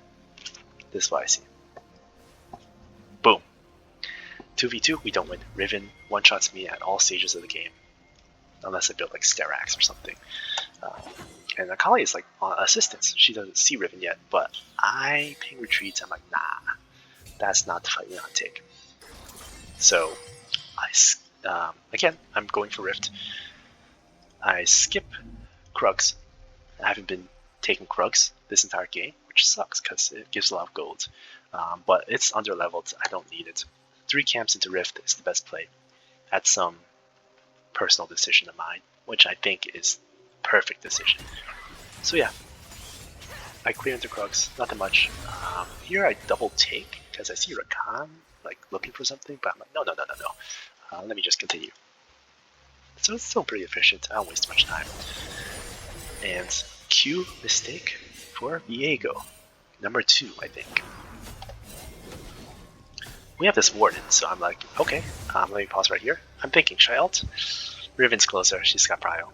Callista, there's a missing ping from Corky, like, what is this, 7 seconds ago. She might be here, I wasn't paying too much attention. But definitely, since Riven's here, I'm not going to take this R. But I'm just going to be patient. He starts to Rift on vision, he doesn't know that. So what I do is, question mark ping, assistance. Very high elo tech, very big Briar tip. I want Tom to flush Viego out of his pocket. I want Tom to instill fear on Viego. Flush him out. I'm like a shark in water. I smell blood. I'm gonna hit Viego with my ult, but not now. I'm gonna wait until the time is ripe. So I don't see this. I see this. Obviously, I'm gonna aim at the choke point. I orchestrated this. Now maybe Tom would have done it on his own, but whenever I ping, it's something important that I ping for. So yeah, I aim for a choke point here. Spoiler alert, it's a bullseye. Boom. I'm gonna play this out. This is a huge sequence, and I'm gonna explain everything after. That's all I play out. I'm not gonna comment. You can think about it. You can pause if you want. Really, do what you may. This is an absolute masterclass performance here. Oh, you see that? I'm gonna let you marinate on this a little more before I do my commentary. Absolute massive. Oh, don't skip it far too much. So after the ult, I start flying in. Here, I spam Q so we stun each other. Standard stuff. And then as I'm out, I'm spamming W, but I see Aurora here, so my original W would have been right into Viego. However, since Aurora here, so I want to dodge some of her abilities, I W this way. Makes sense. That's the first real decision that I make here. Or after stunning, I W here. Now I don't dodge the ability, but I dodge Viego Q, which is massive. You saw how I almost died in that exchange. I bite, smite. Wow, that rhymes. And I have Titanic. I don't remember to use it because I just bought it. It hasn't registered yet. Maybe I could have done more damage. Maybe you have died. It's fine. Doesn't matter. I start running away. Riven passes the ward. So what I see is, this isn't looking good. I see Ali here. I see Riven here. And Aurora is somewhere here. Not good. So I'm going to fast forward a little bit more. Riven's here. Here's where I make my first big play. Other than the ult. So this one, I want to spend some time with this. So I'm currently tethered onto Viego, which means I'm going to run this route. If you played enough Briar, you know you'd be running this way. I'm running right into Riven. And my calculations are Riven is going to one-shot me, even with these items. Even with one item, she will one-shot me. But she probably has to play properly and stun Tahm Kench and me at the same time, so Tahm Kench cannot eat me. I also have a Aurora to worry about, who's actually right on top of me, which is kind of helps me out. So number one, I have to break Tether and Viego, meaning I have to E. I'm not gonna tap E. I'm gonna hold E. It's gonna be a zoning E, and it's gonna zone this bush. You saw how it happened in the replay. Let me play it play by play. Riven wants to double cast combo me, right? Meaning she's gonna shield into me, ulti, auto WQ. That's double cast. It's basically a burst combo. There are some Riven players who know the S combo, the letter S. I think Zach Riven is his YouTube. If you want to check it out, that's a glorified double cast combo. In other words, burst combo. That's all you need to know. So he's gonna one tap me. And how do I know he's gonna one tap me? Look at his attack damage, 219. I've played against Riven enough to know that she has more attack damage than me right now. And what's crazy is I have 2 items, she has 1. That's busted. She's gonna one tap me for sure. Especially with Aurora damage. Now, this zoning is massive. Like, just look at this. Number 1, Aurora flashes. Number 2, Riven has to sidestep this, otherwise she gets just blown up. Now, if she really min-maxed this, she could have pressed S here and stayed in the bush. The extra movement there was unnecessary, but not necessary, but you know, you didn't need to do that. But if she were an AI, she would have stayed in the bush, would have been better. Not that it would have made a difference. But yeah, I stopped his burst combo. He can't burst combo me. But you see my perspective, you haven't seen their perspective. They lose vision of the bush after they exit it, so they can't react to me, Riven can't burst me, I'm safe. Like, that's the whole point of the zoning bush. Zoning E in the bush. So it's easy right now. I just jump her. She can't react. She cannot W to one-tap me, because if she mistimes it, Riven without W is useless. She's going to just be run down. Jump scared. Boom, boom, boom. I W too early, because I know we have Tahm ult. So I W2. I'm burst. Look at that. I think that was Aurora. Not too sure. Probably Aurora ult. You get spit back out. Auto, auto, auto. Now keep in mind, Riven has ulti. She could have ultied any time. So I was actually very close to that. Riven can one-shot me this entire 26 minutes if I don't have my cooldowns. That's the scary part. Especially Adrian Riven, challenger player. So yeah, this is what happens. I survived. If Riven ulted me, I'd be dead. So that's how bad it was. It was very risky. But, you know, me being me, I'm a min-maxer, I'm a perfectionist, I played this well. Almost perfectly, I'd say. Yeah, so, easy. Right. Not too bad. I W over if there's no... Oh, what? Okay. I W over. No camps. Yo, I'm chilling. I got a huge buy, right? It's looking good. Life is good. How's everyone doing? It's like an hour 30 minutes into this video. Hope you're doing great. Okay, next stage. Whoa, whoa, whoa, whoa, whoa, whoa. What's going on? Logan in the jungle? More like Logan in the wall. Okay, that was so dirty. I got pan away, but... Ooh. You good there? You still watching? You still entertained? Tell me that was not cinema. But, you know, jokes aside, one bad play doesn't make you a bad player, so Logan's the GOAT. Don't you talk shit about him in chat or in YouTube comments. But let me just run it down to you, tell you how this is absolutely just winning for me. But before I do, let me just tell you, I'm a Mastermind, okay? And I realized I missed a great opportunity. I named myself Masterclass. Mastermind would have sounded so much better. Definitely missed opportunity. But players know me as Masterclass now.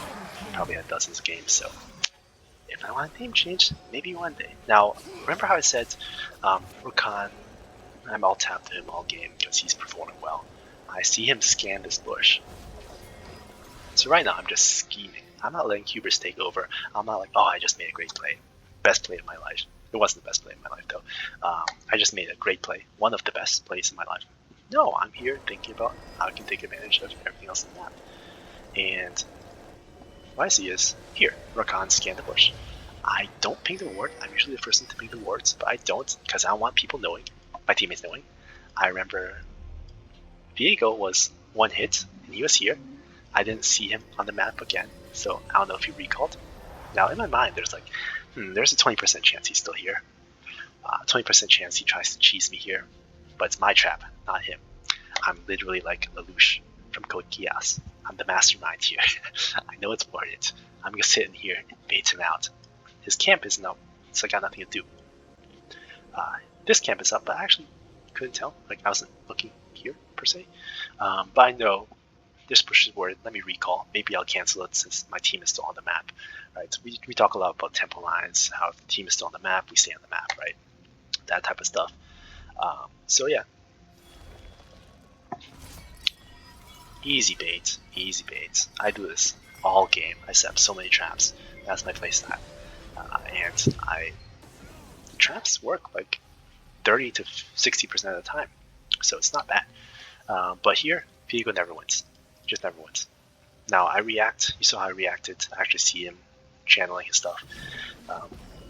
Here, if he his W, right? If he sends his stun this way to dodge my Briar E, I still win the trade. So let me try to explain that one bit for all you players out here who don't understand. Let me just get that winning. So my shield comes up. Huge. If I fully channel my E, I'll have around this much HP, this much shield, so effectively I'll have half HP. And that is enough to take down Viego. I thought he would have less, but it is what it is. An auto Q auto Hydra would have killed him after my E channel. Let's say he dodges it and both our CC abilities whiff, I still beat him. The only way he survives is if he tucks his tail in and leaves the scene, which he's been sitting here for what? 30 seconds, this dude? Like, come on now. Go edit a video, go play some more League, go do something in those 30 seconds. You know, go, I don't know. Okay, but anyways, that's what we do. It's lost from him here. As long as I'm paying attention, that's all there is to it. Nothing fancy, no more commentary needed here. I'll just leave it at that. W kind of cancels because he's invisible on the wall. You know, just classic Q and Titanic, you're done. Now, his wolves, or no, his raptors are up, so let me just take that. You know, it's part of my conscious now to think about, or subconscious, to think about these things. I don't really think about it in real time. Oh yeah, it's up, let me take it. Everyone's recon, so, well, Akali stays, but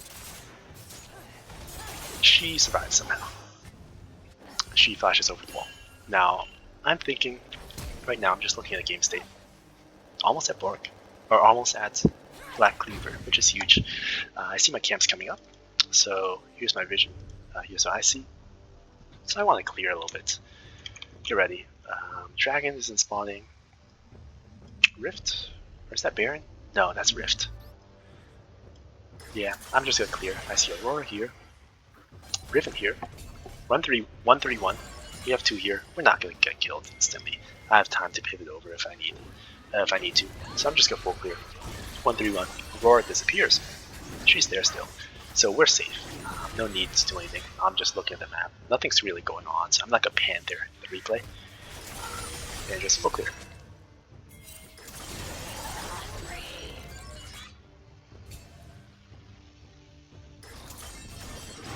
Really nothing's going on, even if you look at the main map. Might as well just skip forward some more. But, here, a neat little thing to do on Briar. If you've been paying attention, I don't know where Viego is. I think he's here. Why? Bot lane's walking up all the way here for no reason. Am I wrong? Well, yes, I'm wrong. Don't know what they're doing here. Now, we're not in position yet, so I'm not just going to engage on them. But I think Viego's lurking around here. So, oh, look at this pose. Anyways, absolute cinema of the game. So yeah, I Q, I don't use my W, basically. I Q and smite it. I think Viego's here. But, little do I know, they are fearful right now, right? I smell fear. I see Tom Kench here. He's going to push them to this side. I think there's 3 here. Alistar, Kalista, Viego. Viego's definitely not here if you see the replay, but that's what I think. So I'm like, worst case scenario, 4v4. Aurora might be here. Not too bad of a deal. Not too big of a deal. So easy ult. Tom's flushing them upwards. Rakan is close by. I just aim it here. Like, I don't need to say this. But look at the timing. Rakan is up, drag is spawning. I'm ulting in, just setting myself in first, flying in first. Why am I doing that? Well, it's actually quite an even game. Like, they're not up by much. Or we're not up by much. It's probably like 10%. And you look at this, bot lane isn't even up by much. Because look at the scoreline. It's 0-8. However, they have around the same gold. Pretty much all the gold is on me. I'm like 2.5k gold up. We have like a 4k gold lead, so it's all me. So why am I sending myself in? Well, I'm just gonna QE Alistar. That's all. Start a fight. Pretty safe, tanky enough. And check out what happens. I'm gonna skip forwards until Alistar is thrown out of the ulti.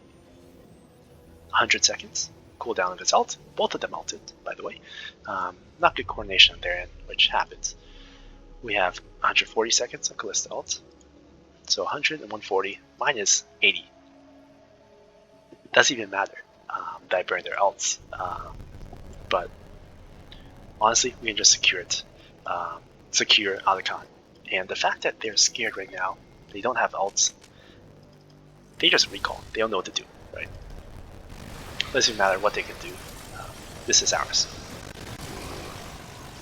Because I've been in their face all game, they are tucking their tails in. They don't want to fight me without their ults. It's looking very bad for them. We got this warded, everything, so which is huge. Dragon spawning, so I solo take dragon. Really, nothing much else happens. So yeah. Game is looking pretty good, solid. We're still susceptible to being one-shot, which is kind of scary. It's definitely not over yet. Even with these desperation plays that enemies make, it's a close game. So, I gotta perform. Now I got 3 items, I want to fight. My team isn't ready, right? They're backing. So, I'm gonna sit around my jungle, not doing anything. I don't want to engage just yet because I don't see anyone. If I see a 1-3-1, then you best know that I'm sending myself in. But everyone's here. I assume Viego's here. Turns out not to be the case. But doesn't matter. This is one of the last few fights that I'm gonna go over. Nothing happens for a good chunk of time. We're just chilling here. Rakan does an amazing thing. He forces a fight in this closed area where my Briar Ult is gonna hit someone regardless if I just send it fully in. So again, this guy's a great player, right? Even if he misses his W, he's trying to bait him, but it doesn't work. Unfortunately, I don't send myself in, so you gotta practice patience. It's really good that I don't send myself in here. And we go for Rift. We have this warded, they have this warded. It's good. Now, neither of us know that because in the replay, like we see this ping, so they know that this is warded, this red little icon. We don't know each side's warded, which is funny. So I see Rakan going over. I don't W over, like right here I'm still too far away, but once he hits the CC, I'm just over. So I'm waiting for him, I'm being patient, and I'm still tethered to Rift, so I get sent flying this way, and I get sent flying into their team. And you see how Kalista's here? I don't know that. So I'm scared. I see them, I'm like, oh no. I tap, I hold E, and then all of a sudden, I see they're actually scared of me, not the other way around. So Tom tunnels in, like we're all good. I sense fear in them, I don't see Kalista, I'm just ulting Alistar, and just watch how I play this. Remember how I said in the beginning, Titanic with Alistar ult? Thing is, I just used E, so I gotta be really angling my auto attacks to hit the enemy. That's really my game plan here. Look at all these micro movements that I make. So, if Alistar walks this way, we're good. Okay. He walks back in, then I reposition. Boom. Behind him. And all this while, you see these ticks, right? I'm damaging them in the back line. This is absolute perfection, right? Keep damaging them, keep damaging them. They ulti Alistar away. Kalista ultis Alistar away. So yeah, let me pause right here. 2 Black Cleaver ticks from me. Again, I'm the one building Black Cleaver. I've hit Kalista 5 times. I've hit Riven 3 times. That's my AoE damage. That's massive. I'm waiting until Alistar dies. And then I do, like right here.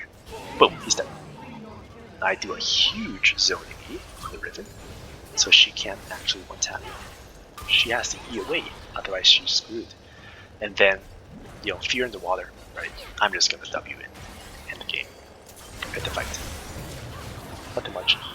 Again here, look at the damage, look at the burst. Riven even shields. I auto Q, auto Titanic. Look at this. Boom! Yeah, absolutely jungle gapped. And I flash forward, right? Just because I'm flexing, right? Aurora flashes I W after I get the kill. Boom. Now it's almost a wrap. Still 10% difference in gold, but I'm taking the camps. And life is good.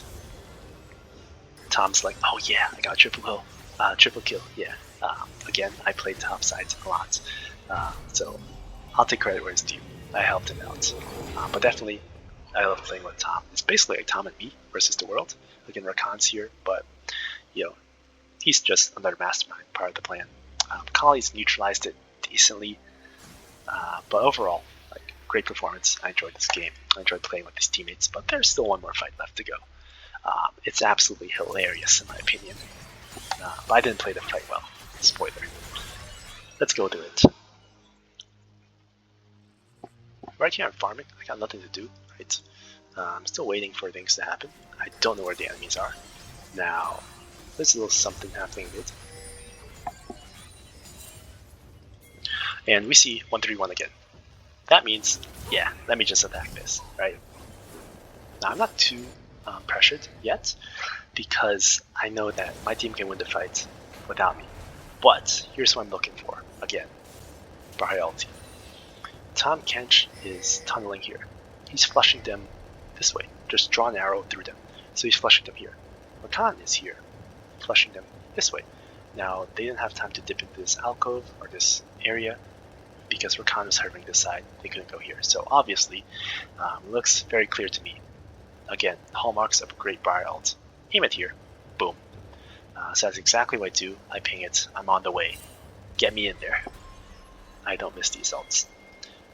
This is like the 4th ult I hit, I'm pretty sure. So yeah, that's how I hit. Boom! Even with the flash. Even with the flash. I follow her through. And we're looking great. You know, I lied about there being 1 fight left. There are actually 2 more. This is one of them. But I steal his jungle. I'm consistent. There's no way these people die here unless they're boosted, which they're not. They played well this game. So I see a Kali TP. Nothing happens. I'm on the red. The only thing I'm worried about is what if we lose side lane and we can't end the game here. So I'm really just looking here. I see, oh wait, they're fighting. So I'm like, I gotta skip the Krug. I gotta blast one over. Now there's a portal, so I'm like, oh yeah, let me take the portal instead. Let me get to the battle. And he's having the time of his life. Like, it's a montage play for Adrian Riven. One of his like 1,000 montage plays, 1v1, solo bullet style. Right? I come in, I'm just like, buddy, bop, bop, bop, bop, bop. You're down. This is important. This is important. Trust me. But see what he sees, right? He's having the time of his life. Easy 1v1, right? I'm gonna clap this. I'm gonna Q, uppercut, dodge, sweep my leg, boom, boom, boom, combo her. Jump scare. Here's a jump scare. Briar jump scare. They don't see me at all. So I'm in his head. And this is going to show in the last fight, which I think is super hilarious. Yeah, the game off. But I W to Gromp. I could smite it, but I realized that Baron's up, so I actually shouldn't have W to Gromp. I should have just grouped up my team. I wasted a couple seconds. Doesn't matter. I'm going to fast forward. Just getting long. I clear, nothing much. I back because I see my team is backing, so I line up with their tempo. And this is the final fight. Rakan does a good job, baits them in to fight. Akali's here. They see him. They see her. So they're not scared of Akali right now. Tom catches me by surprise. Huge knock up here. Boom. And here I am. I'm just scheming down here. And I want to ulti because if I hit Ali, they are actually gonna burst me. Look at this. So if I hit Ali, but if I hit Viego, it's gonna be good. The thing is, they're focused on Tom Kench, right? They're like, oh hell yeah, let's beat them up. Then here I am, max aura, I'm exuding aura. I jump into the mix. Just watch, just watch. Focus on someone else, someone different each time. But you know, Logan Jungle flashes away. Adrian Riven. He is not able to burst me down, even though he has a lot of AD, because he spaces pretty poorly. I'd say he's just scared of me. That's all there is to it. I jump scared him too many times, I think. But if you were closer to me, I might be dead here. Like, they make a nice play. I trip, I fall on myself, right? I have so much aura, all of a sudden I make a mistake. I'm like, oh, right? I'm so embarrassed. I'm like, oh no, this is so bad. I queued onto Tom Kench by accident. This is looking so cooked for me.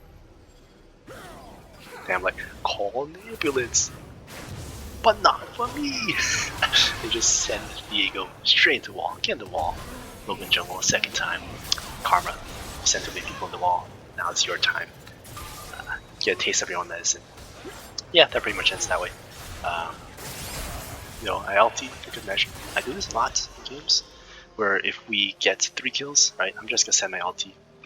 Bit of a conscious decision on my end, because ulti's gonna be up by the time they're up anyways, so always send a Hail Mary at the end. You know, I whiff it. Aurora dashes this way, so I actually miss it. I didn't account for the dash. It's fine. I wasn't expecting to hit it anyways. I was just like, YOLO. And that's how the game ends. I'm gonna play this last fight, not because I played well. I definitely tripped myself over here. But yeah, that's how it ends. Last fight. Boom. Real time, just so you can, if you have something to learn, maybe E placement, right? Nothing much to say here. Just we're 2 ahead at this point. Right now, not a couple minutes ago, but right now, and end the game off, level 17, 3 level gap, jungle gap, obviously. Got 5 out of 9 honors. Democracy rules. GG easy. Nah, on a real note, it was a nice game.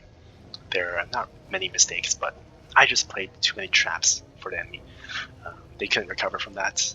It was an uphill battle for me for sure, but every trap that I played, if we had caught the enemy, it would have been great for us, and you can tell the difference, right? CS wise, I've made it back up. Again, the crabs sent me behind on CS, but not much in terms of actual value that I provided for a team. I kept up with tempo. Even when I died, I was up on tempo, up on the objectives, or not objectives, up on the objective being killing bot lane for me. I constantly flashed there. I constantly pressured Adrian Riven top lane. So you can tell. First I burned her flash, then I did the Bluetooth fast combo, and then I jump scared her a bunch of times, maybe once. That was the end. A little summary for all you who actually watched until the end. A little summary for you Briar mains to see if you've retained the information. So Briar's kids, right? In the beginning, I discussed about the, or near the middle when I had BORK, I discussed about the Briar fast combo, the burst combo, not the fast combo, the Briar burst combo. W, auto, W2Q, under tower, easy for tower diving. There are other scenarios, right? I'm not going to go through all of them because really no need to. You can think of it on your own. That way you can apply it better than just me telling you. The second one, the first gank, W flash versus flash W, which is more consistent. What's the trait? What's the downside of doing a flash W? Is that your Q is delayed. That's basically the information I feel like you should be keeping in the back of your mind if you're a high elo Briar player. The E. Here we're going to eat Kalista. Number 1, slow them first. Well, why would I slow them first? I'm a top lane main, so Aatrox, for example, your W slows them so your Q can hit. Scion, for example, your E slows them so your Q can hit. Again, these rectangle hitboxes, these bruiser champions that I play, a little bit of insights from top lane, little tips, a couple of tips. So diagonal E is one of them. You want to clip them at the edge of your E. Send them into the wall. That's the longest distance that you can actually reach them. Many things I discussed about E's. I think all the E's I played in this game were just great. Zoning E in this bush, right?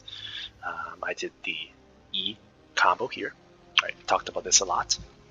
And setting up traps, knowing when to use E's against Viego here. So a lot of things with E's. Another zoning E against Riven right here. So I hope you learned something about E's that can be used as a zoning technique as well, especially in bushes. Now, you might want to grab a pink ward. I like using the trinket so I don't have red sweeper to deny vision. It's like wall hopping. That's my playstyle. I'm very deceptive. I want to set traps, so I'm going to use that. You can place a pink ward in the bush when you eat. That's a nice tip. I don't do it in this game because I just got too many items. I'm just too strong. I don't need pink wards. Now, on a real note, Rakan was setting up a lot of wards for me. So he pinked the bush that I was staying in. I swept everything. Everything was looking good. So that's with the E. Last tip with the ult. A lot of Briars don't think about this. I don't hear it a lot. Not only aim at choke points, but think about how your team is pressuring the enemy into these choke points. Now, sometimes I ping for assistance, like to flush them out of here. I did question mark, assistance ping. That is my way of telling them, pressure the enemies, get them away from there. My on my way ping is me hitting the enemies right here. I'm going to send my ult. That's just my way of pinging and communicating. I think that's very effective. Again, this playstyle works for me. I'm not saying you need to replicate this to be on my level. But definitely there are some aspects that you can really take into your own game. If you like setting traps, even if you don't, you might want to set one once in a while. And overall, that's my playstyle. Set traps, be deceptive, stomp games like this. And once you're this fed, you don't need to do anything. You just W into them. You just win. Turn your brain off at this point. Anyone could probably close out the game at this point. But overall, that is the Briar way. I hope you enjoyed. If anything, let me know how it is in the comments. I wouldn't know otherwise. I plan to do maybe a couple more videos because I do have a couple more games in mind. However, these next couple weeks I'll probably take a break. Not gonna have my setup anytime soon, so I'll definitely look in the comments though. I'm excited to hear some feedback that I have. That'll be fun. Anyways, peace out.